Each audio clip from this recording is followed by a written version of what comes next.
Welcome. I'm Sebastian Mahfood, and you're listening to WCAT Radio, the on-air wing of En Route Books and Media, bringing you the dulcet sounds of Catholic wisdom. Welcome to The Open Door. Jim Hanink here with good friend Mario Ramos-Reyes. Once again, we have a very special guest, Professor Peter Redpath. Now, we rarely dedicate our panel sessions. In fact, I can only think of one other occasion on which we've done so, and that was after the death of Bob Olson, who really was instrumental in getting us started. But today, once again, we're going to dedicate our discussion, and today we're going to dedicate it to Father James Schall, S.J. Father Schall died last week at the tender age of 92. He was truly one of the great beacons of Catholic life here in the United States. No one, I suspect, was more prolific. He wrote thousands of columns and dozens of books, and I'm indebted to him in so many ways, but first and foremost, it was this fine priest who introduced me to G.K. Chesterton, for which I'll always be thankful. I wonder, Peter, if before we begin our prayer, and Mario, perhaps too, if you'd like to say a word about Father Schall. Mario, would you like to go first? Well, yes. Well, I met Father Schall back in 1993 in one of these Jacques Maritain conferences. We shared a couple of meals, and he was very kind and began advising me because I was asking for some directions. At that point, I was about to begin my dissertation on Jacques Maritain, and he kindly began giving me some suggestions about bibliographies, and since that time, we have been very close, particularly during these conferences, to the point that he also was a good friend of my son, who today he finished his degree in philosophy.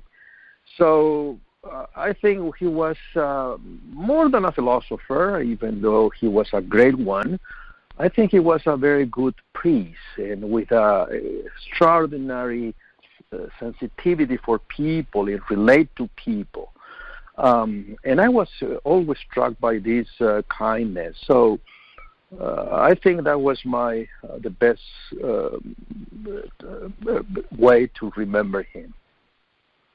I concur with Mario. I would sign a book for Father Schall every once in a while. If I'd send him one, I'd send it to him as a good priest, and he was an incredible. If there was a person during our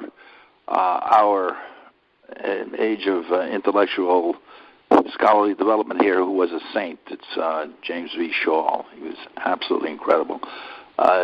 Jim Hanink had noted how prolific he was.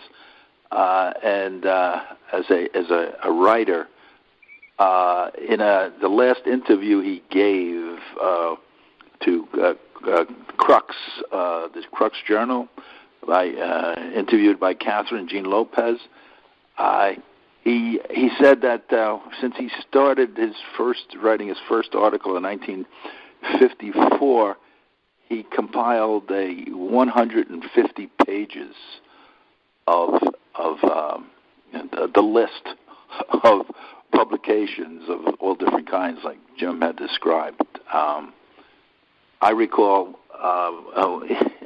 meeting him many years ago. I forget whether it was at the American Catholic Philosophical or the Maritime Association, but I had asked him to write the introduction for a book I was doing for the Maritime Association on From Twilight to Dawn, the cultural vision of Jacques Maritain, which was taken from one of the Maritime conferences. And we were waiting on an article from Ralph McInerney so that Father Scholl could write his intro, because he wanted to give a summary of it. I was waiting for it, and I told him. He says, "Oh, you don't have to. I don't need it. Tell me the title, and I know what he'll say." And he did. he did his mind reading. And the quality of his intellect was so terrific. So. That's a little story about a recollection about Father Scholl and his greatness. Oh, indeed.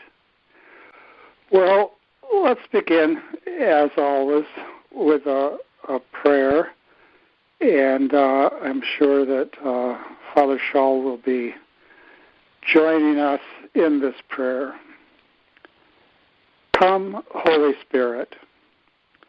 Fill the hearts of your faithful, and kindle in them the fire of your love. Send forth your Spirit, and they shall be created, and you will renew the face of the earth. Lord, by the light of the Holy Spirit, you have taught the hearts of your faithful. In the same Spirit, help us to relish what is right and always rejoice in your consolation. We ask this through Christ our Lord. Amen. Amen. Amen. Now, Professor Redpath, a.k.a. our friend Peter, a no slouch of a philosopher himself, has recently returned from a trip to Poland. And he presented a pair of papers there. And what I'd like to do is pepper Peter with questions that are open-ended questions in many ways, but each and every one of them is suggested by the papers that he's recently presented in Poland. Although in some respects they could have been presented in Athens centuries and centuries ago. And Mario, of course, another philosopher, can join in at any point. And at the end of our questions, or maybe earlier, you never know with us, there'll be some reflections on what's afoot in Poland and Central Europe. But I'll begin at the beginning. Peter, what is the soul? Well, in reply to that, Jim, I think the Aristotle's definition of the soul is a good place to start. Recalling it in more or less the way he defines it as the formal, efficient, and final cause of life, growth, and development in an organized material body. Now, that definition is the definition that Aristotle is giving from the perspective of a logician, because that would refer to the soul as it exists in a plant or in an animal or in a rational animal, a human being. And the initial reaction to your question from the standpoint of a philosopher or a Christian would be, well, the soul is more than that. The soul is a not only the cause of life, growth, and development, but it's the cause of personhood. It's the cause of animal rationality. And the reason I mention this is because there is an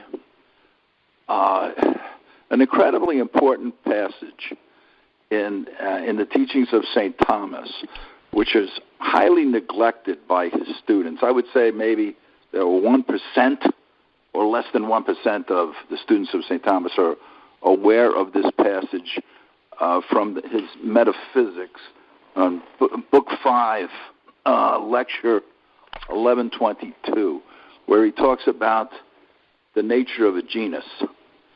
And he talks about 4 different kinds of understandings of genus, meanings of genus in the terms of, in relationship to being a whole. Right? He says that one is a racial understanding. This is the way we call it today, where historical descent from original parents. This is more or less the way Darwin understands a species. And then he says there's a logical understanding, and then there's a philosophical understanding. And the philosophical understanding is twofold. One, which relates to the way philosophers talk or predicate, and two, as the subject of accidents. Okay, now this is very important because according to St. Thomas, the logical definition that is given of anything, like the definition of a man as a rational animal, in contrast to a cat as a brute animal or an irrational animal, the logician's definition is not a philosophical definition, strictly speaking. That's very important to understand, because most of the people who are exposed to the teachings of St. Thomas are taught that he understands philosophy to be a systematic logic or a body of knowledge, and they interpret the history of philosophy to have more or less begun with the ancient Greeks, but with their discovery of logic. Now that can't possibly be true if what St. Thomas says there is correct.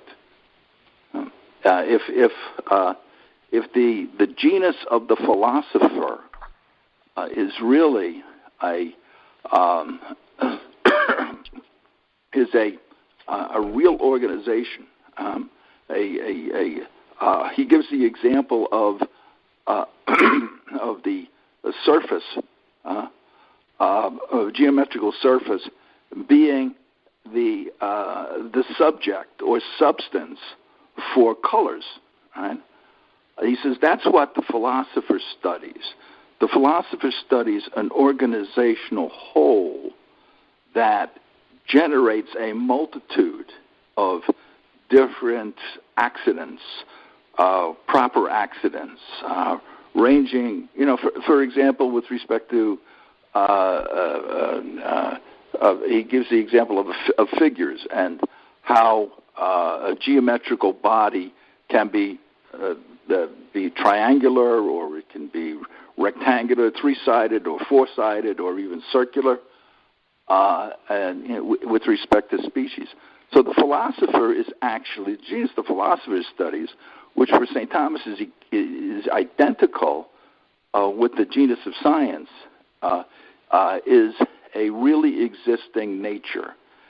And the human soul, or the study of the soul then, can be the study of the animal soul, the plant soul, or the human soul, and the kind of predication that's engaged in this kind of study is generically different. Studying the plant soul is studying a different genus than studying the brute animal soul. And studying the human soul is generically different. And this might sound strange, but let me give you an example of this. St. Thomas gives the example of the biologist and the medical doctor both studying the human heart. And he says they study different genera. the medical doctor belongs to a different genus than the biologist, yet both study the human heart. But the biologist studies it in classical biology as life-generating, and the medical doctor as health-generating. Right? So the soul, wherever it is found, is considered to be in some way the generator of unity and action, a kind of existence. But the kind of talk that philosophers engage in, scientists engage in, is analogy. Right? It's not univocity. And if you make the mistake that the overwhelming amount that Thomists make in thinking that St. Thomas's teaching is a systematic logic, you will not understand what he means by science. You won't understand what he means by philosophy, and you will not understand what he means by analogy. Just a few things. So you more or less get all of his major teachings wrong, and pass that on to students. And they say, "Damn, why didn't we ever hear about that before?" I never heard about it until I read an article by Father Maurer in 1974, and I was amazed by it, where on the unity of the sciences, St. Thomas and the Nominalists, where he makes reference to this passage. And I've been writing about this for 20 years in relationship to this mistake that students of St. Thomas make, and I virtually get nowhere with respect to Thomas. Let me first invite Mario to raise a question, and then I've got a couple. And keep in mind, everybody, gentle listeners, that we're just still on question number 1, what is the soul? But Mario, Peter's not a shy guy, and he made some very strong claims, and I wonder if you have any initial reactions. Well, my reaction is that who among these Thomists needs that interpretation that you are suggesting from Aquinas? Because I read your papers more than once, and you are suggesting there that there has been centuries of misunderstanding about the nature of a human soul. And this misunderstanding, there were many philosophers, among whom there are many Thomists who miss that point. Who among them really missed that point, or who really discovered or took notice of that point from which you just began reading this history of the West, if you will, in that way? Well, I'd say virtually everybody, except for Fran O'Rourke at University College in Dublin, who did a terrific work on the metaphysics of Saint Pseudo-Dionysius and the metaphysics of St. Thomas, it's there. Let me put it this way. Implicitly, there's an understanding of the nature of the human soul in St. Thomas as that which generates faculties within a human body. But explicitly, the ability to articulate that is difficult, and St. Thomas articulates it in Summa Theologia, Part 1, Question 77, Article 3, where he says, and referring to Avicenna, he was influenced by Avicenna in this, referring to a faculty called particular reason, and he says that the human soul, as a rational animal, is specified in the animal part of the soul. Right? The specific difference of the human soul, right, is that it's an animal rationality. Right? It's not an intellectual faculty that gets its specific difference by being separated from the human soul, like St. Augustine had thought of it. Most Thomists, as far as I can see, have been influenced by Augustine and can't make this connection between human rationality as abstract, syllogistic kind of knowing and an applicational kind of knowing. I use applicational intentionally, in which you're taking principles that you've abstractly considered, and you are able to apply them to unify multitudes into an organization, or recognize the unity of a multitude as an organization.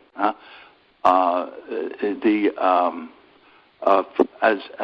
more I've worked on this, the more I've come to see that St. Thomas understood classical philosophy as an organizational psychology, and that that is, it's a study of organizations, and it uses habits of the human soul, different habits to apprehend different qualities of organizations. Gilson says in 1937 in Thomist Realism and Critique of Knowledge that this faculty of particular reason is basically the key to understanding St. Thomas's teaching about the human person, and how he says the intellect that we sense with our intellect, that we intellectualize with our senses. Yet he forgets that in 1937 when talking about the nature of philosophy, and he starts to talk about the nature of philosophy as related to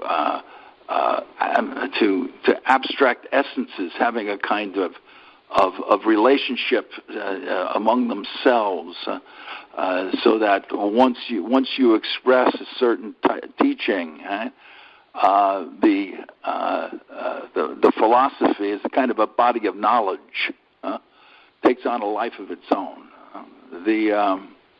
Most Thomists think that philosophy is a body of knowledge, as far as I can tell. It's a systematic logic, and they teach this to their students, and they think that teaching their students in this way, they get them to memorize what St. Thomas thought. Now, if you take a look at Catholic universities, Catholic colleges and universities, like pretty much all organizations in the West, they're dysfunctional. They have produced, during the 20th century, politicians as well as other intellectual leaders who remind me of the condition of the West in general, as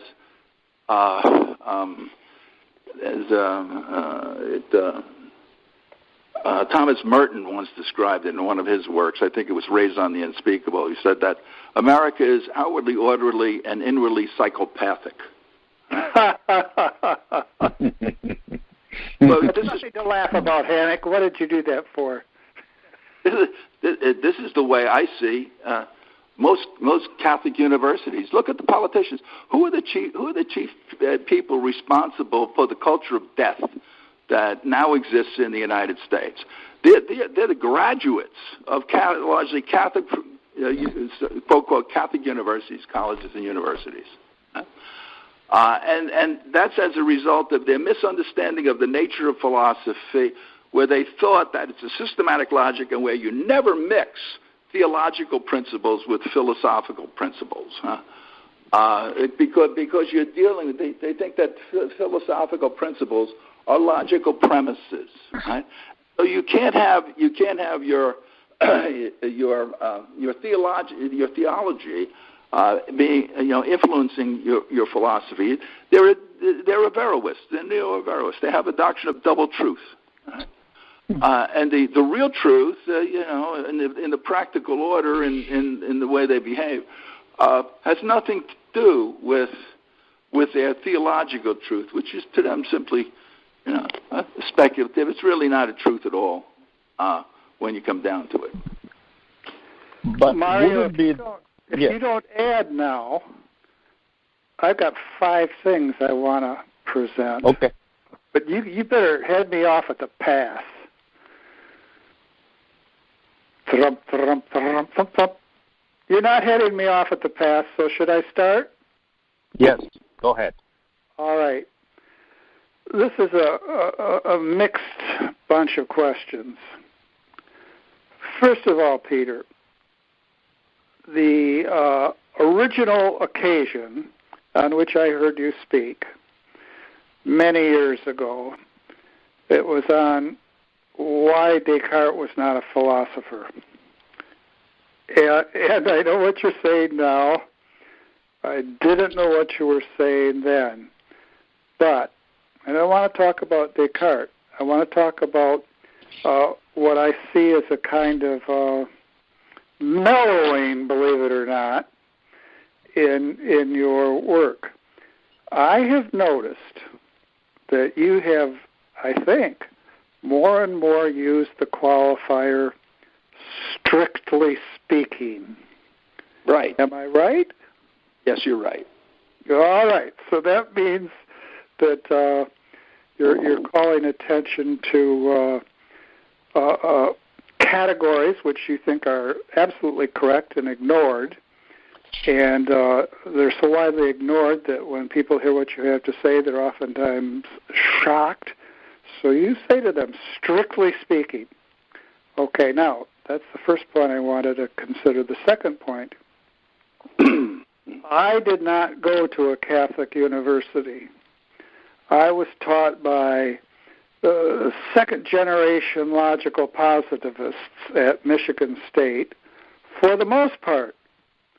But they weren't all that. Most of them were. One of them was a Wittgensteinian. And so I took some courses on Wittgenstein. And Wittgenstein, I suspect, were he listening to you, would say that here we have, in the guise of revolutionary philosophical rethinking, here we have a parade of genera and universals, and in fact what we should do is not to look for the essence of this or the essence of that, but what we should look for is family resemblances.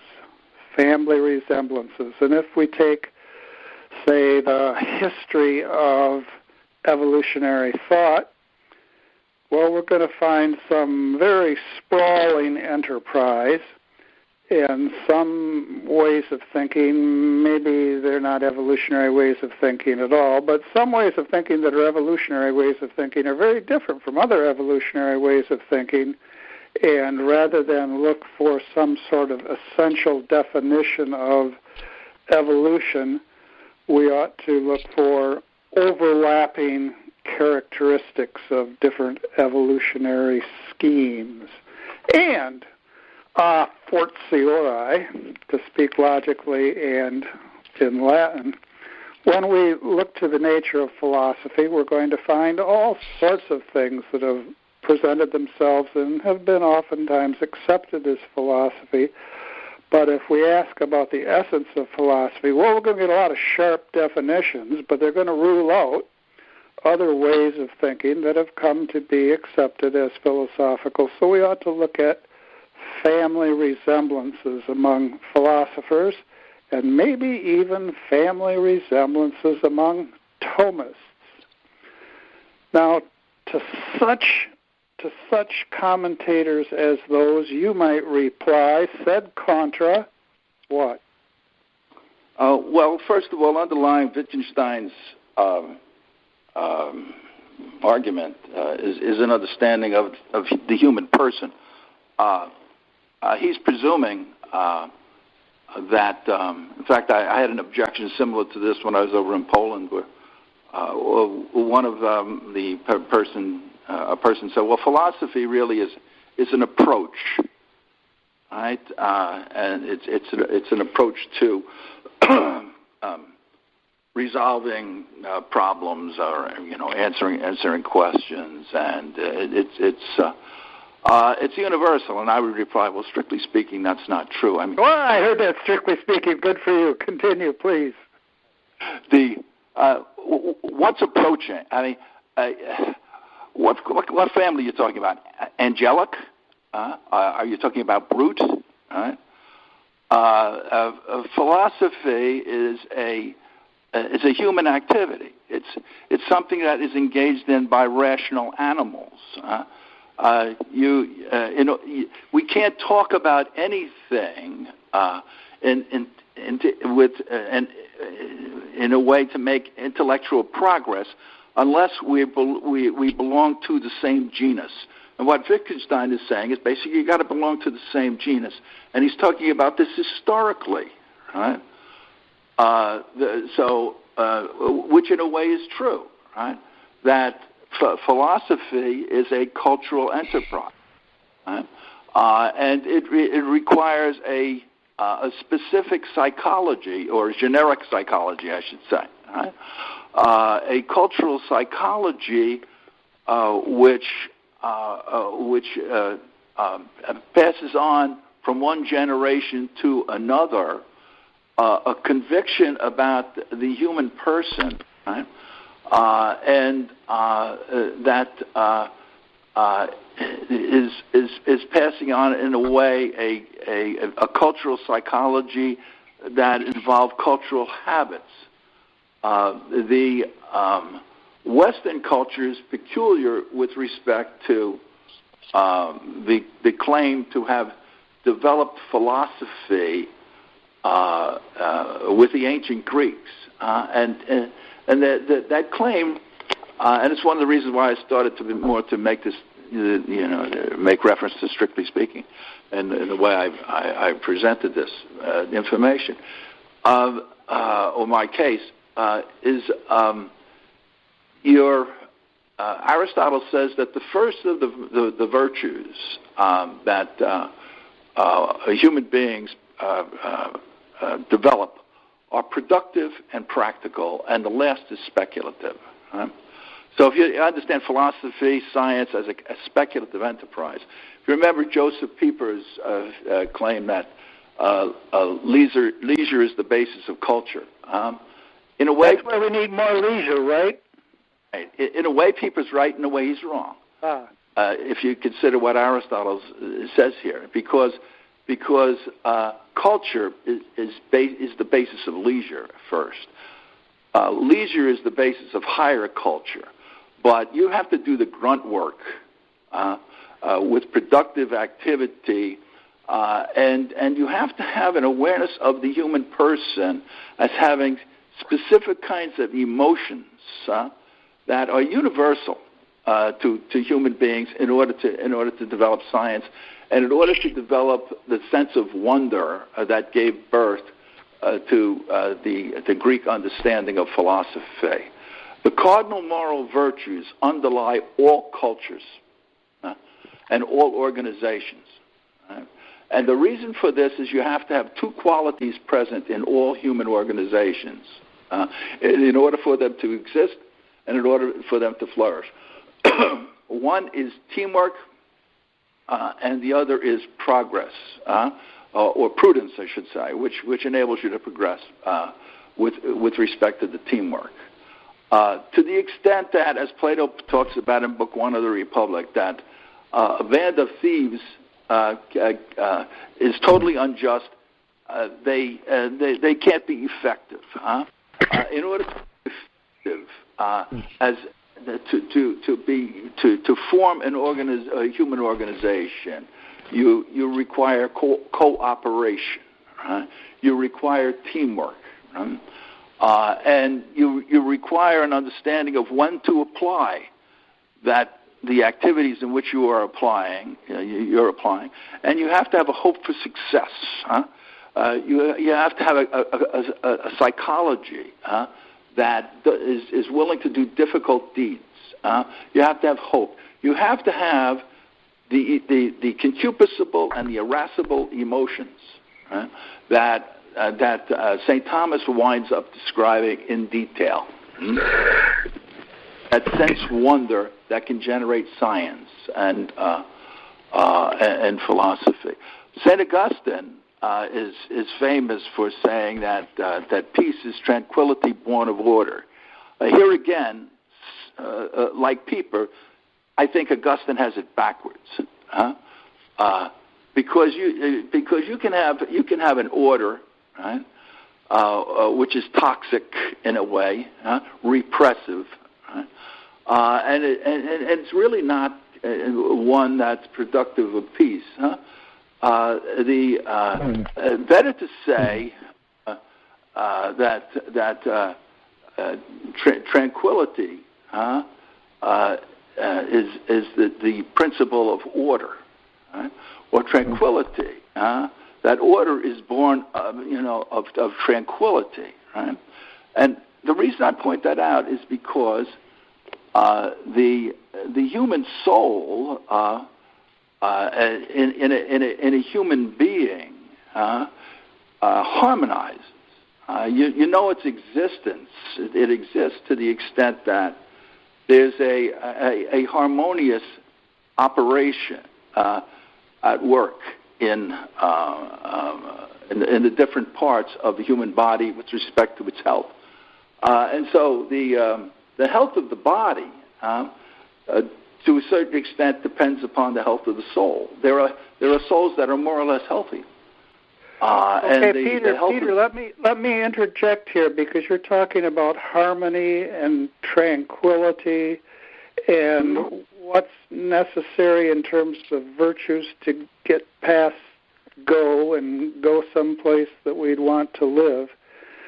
There has been a real emphasis on the part of, in particular, John Paul II, St. John Paul II the Great, on not thinking of philosophy as somehow merely academic, but as thinking of it in terms of a sapiential tradition. Now, how does this notion of philosophy as sapiential tradition fit with what you're presenting to us today? Well, you find that not only in St. John Paul II, but also in the work of Stanley Yaki, where Yaki talks about how he says that, and he can be misinterpreted in this, where he says that science was born of Christianity. Now, what he means is mathematical physics, and I disagree with him, on that, because I don't think that mathematical physics is identical to science. But he's taking this from Gilson. Gilson, Maritain, and let's say aside from Gilson, Adler, all commonly agreed that philosophy is a cultural enterprise. And the reason for this is because you need the leisure. You have to do the hard work in the culture to develop the moral virtues, the psychological dispositions that enable you to produce a tranquility of soul that enables people to cooperate within organizational activity. So tranquility gives birth to order, and the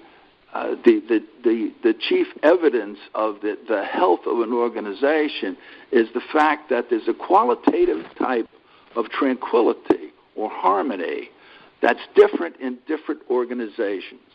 And when you identify an organization, if you have experience dealing with it, if you're an expert, you'll immediately induce that tranquility, that calm, where people who are professionals excel at doing extremely difficult things under situations of pressure, and they do it with a professional calm. I remember observing Rudy Giuliani on television after the World Trade Center bombing, and he maintained a calm, even though under pressure, which characteristic of an organizational professional. And the soul of the organization is most evident in the harmonious cooperation of the parts in generating action. Peter. Yeah. Mm-hmm.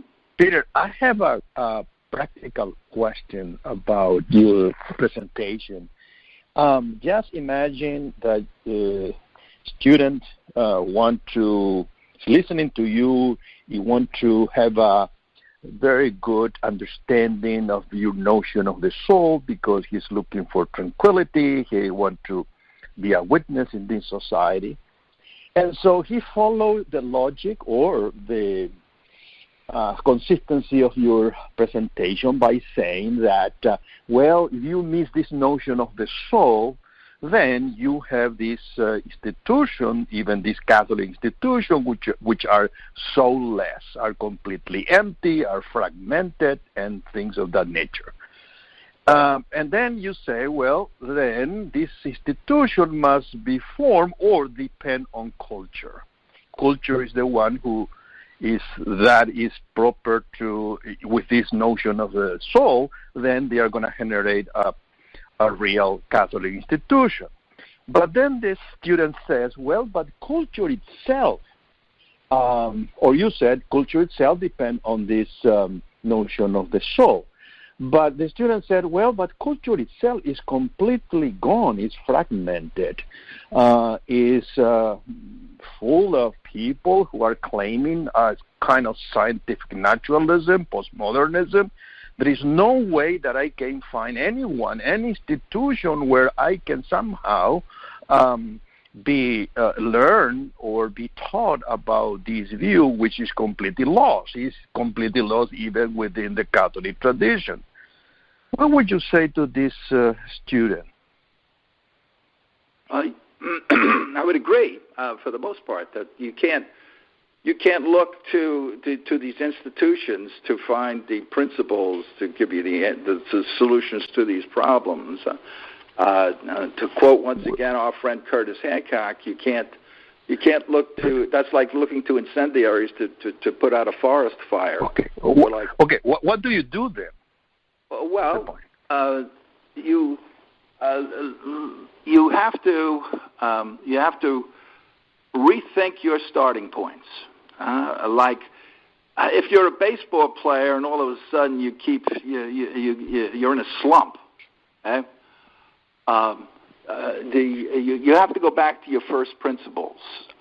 First of all, you have to understand what principles are, and you have to go back to them because that's, as Aristotle says, small mistakes in the beginning, that is regarding first principles, lead to big mistakes down the road, right? I talked about this before regarding Gilson. I thought that Gilson was correct when he said that most philosophical mistakes start from badly framed questions. Until I realized that the questions are well or badly framed only within the context of a genus and your understanding of a genus, within the understanding of an organization. That we're always thinking about everything in terms of organizational wholes. And unless you have a good grasp, and this is why I focus attention on this, unless you have a good grasp of the nature of an organization, right, and how an organization is composed of, unifies a multitude, right, of disparate parts, right, of beings that have no relationship, necessarily to each other unless you can unify them in relationship to a single act that they are all cooperating to generate. You have to understand that all organizations work in this way, right? That every attempt to think and to engage in intelligible discourse occurs within a presupposition that we are in this or that organization. And intelligible speech occurs only in relationship to that organization. Right? Now, if the universities are shot, you have to go outside the universities to look somewhere else to find a healthy organization, because that's toxic. This became glaringly evident to me the first time I went to Poland, right? Because that was the first time I had this strange sensation that I had finally entered, and I hadn't had this in other trips to Europe, going to France, going to Rome, and so forth, because I had the sense that I was in a Catholic culture, right? And one which had a much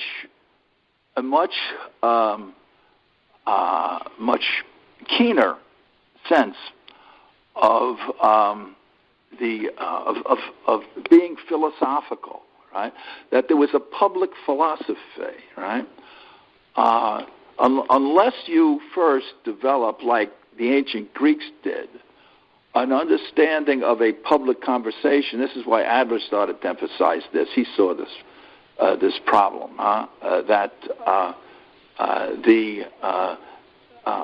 unless you regenerate within in people who have this kind of psychological sense, the sense of wonder, right, with respect to their own self, a self-understanding. The beginning of an understanding of any organization comes with the understanding of the parts of the organization in relationship to the organization. An organization only exists within its parts, and the way they harmonize. That's where you get a species and a genus. The genus only exists in its species, and the species only exists in the individuals. Gilson, in his Unity of Philosophical Experience, says that the culture of the West is dying, right?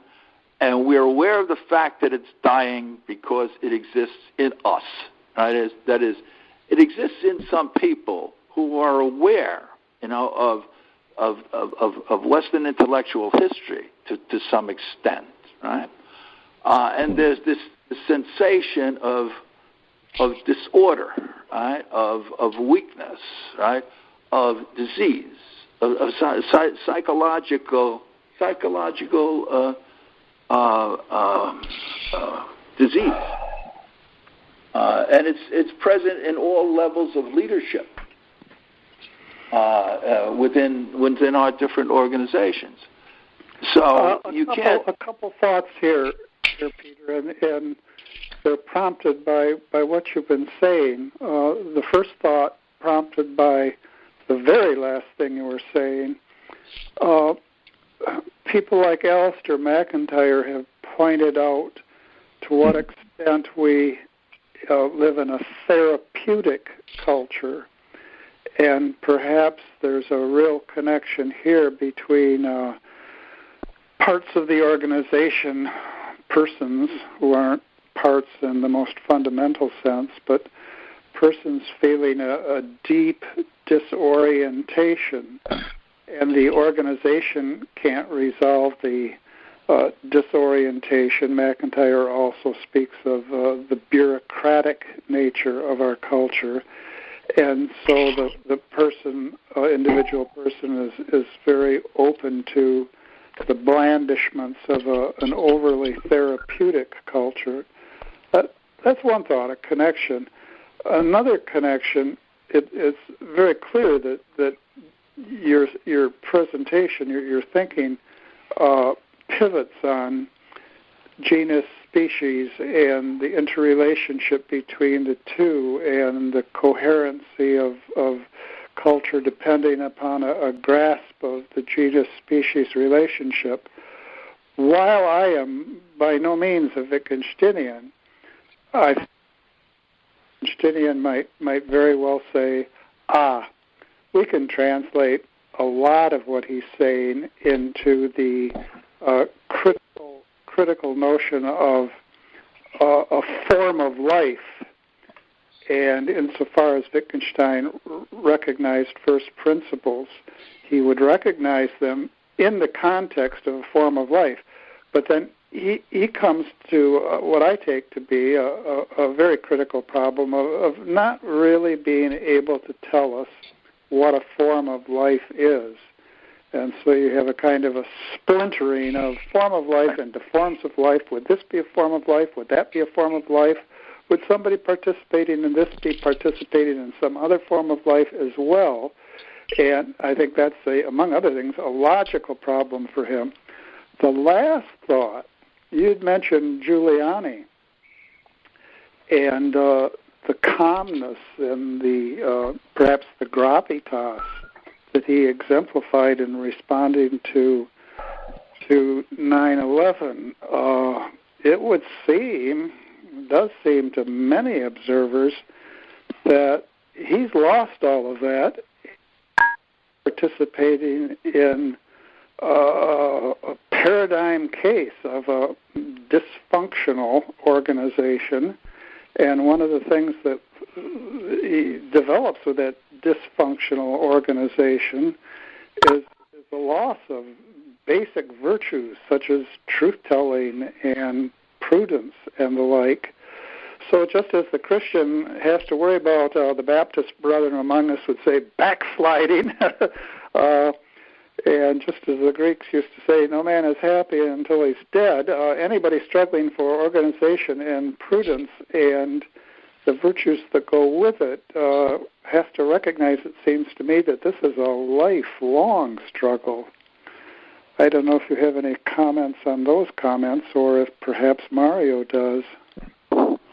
I would agree with that, because you're always stepping in and out of organizations and don't tend to realize it, because we're moving from one relationship to another, right? That is dominated by some chief activity. Everything we know in terms of unity. While it's true, as St. Thomas says, that if something doesn't exist, you can't know it.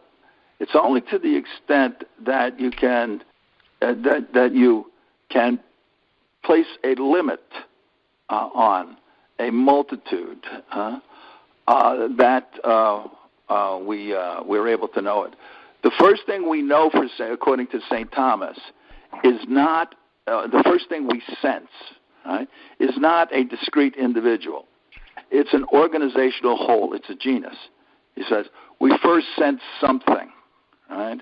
We have a generic sensation. We sense an individual as a genus. The baby sees something coming. Then it recognizes that it's mommy or daddy. Then it recognizes it's something moving toward it, and it's like a living being and so forth. That movement of a generic understanding of unity, of an organizational whole, to the causes, right, that enable it to produce the activities that it produces, that's the nature of science.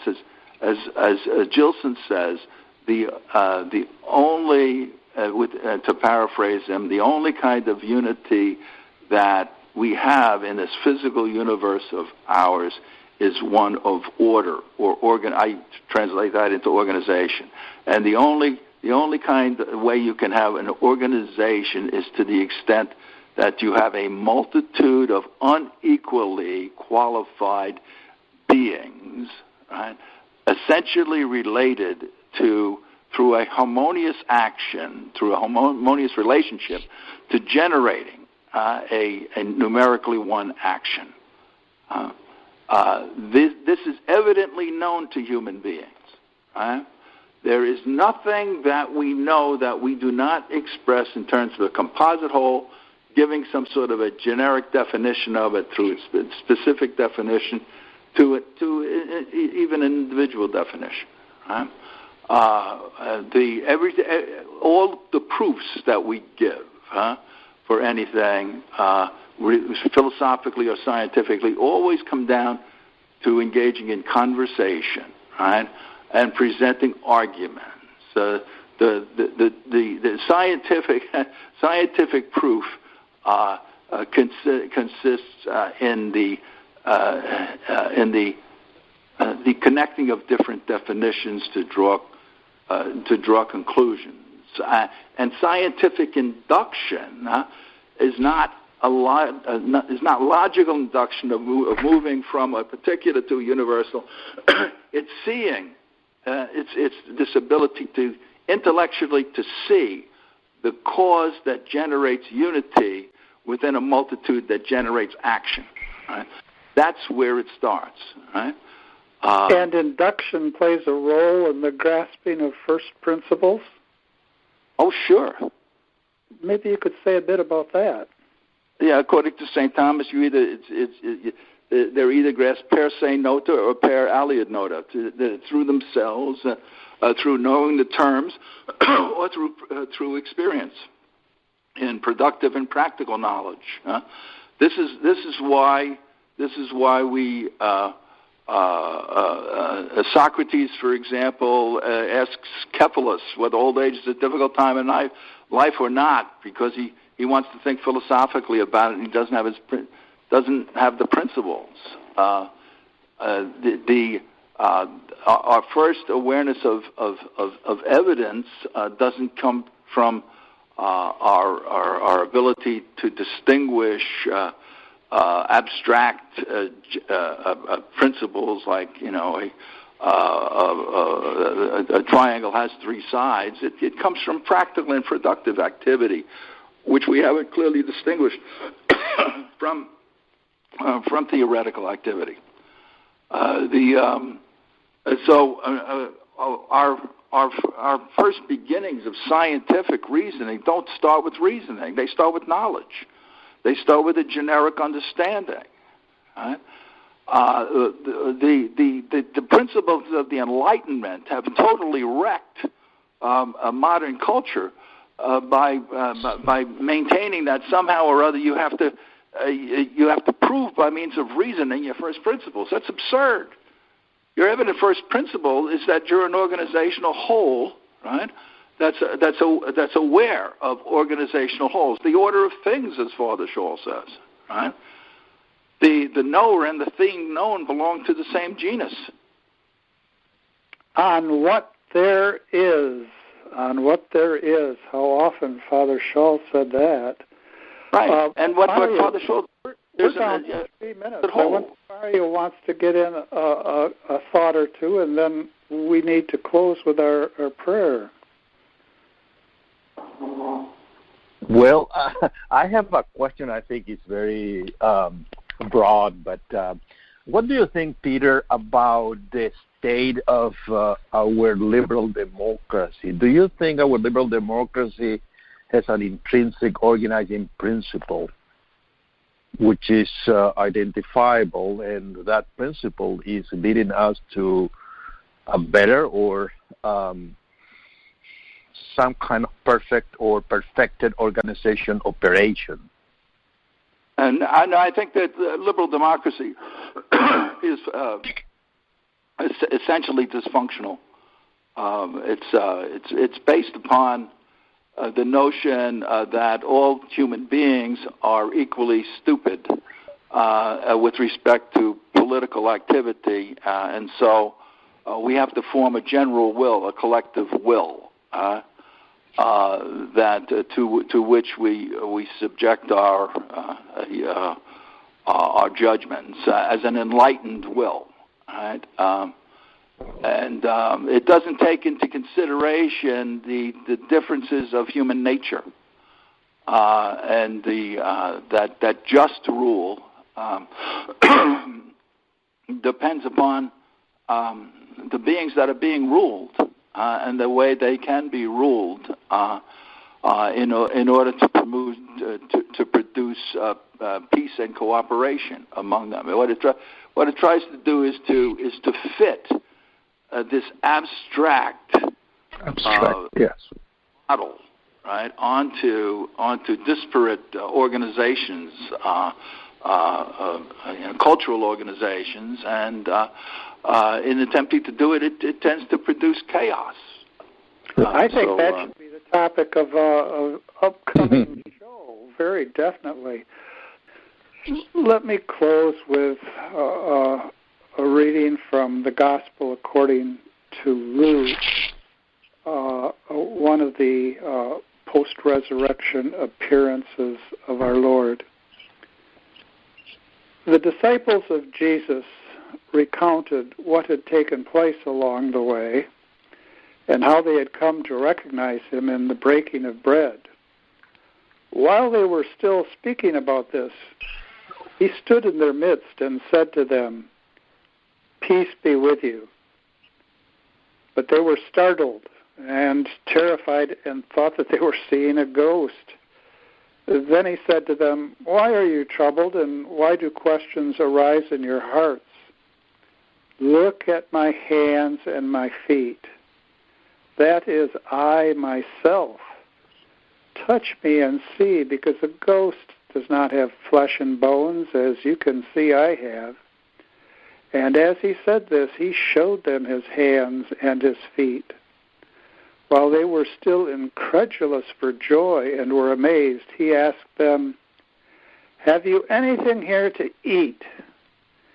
They gave him a piece of baked fish. He took it and ate it in front of them. Come again, Lord Jesus, come again. We hope you enjoyed the program and will join us back for another show on WCAT Radio. This is Sebastian Mahfood. Good day.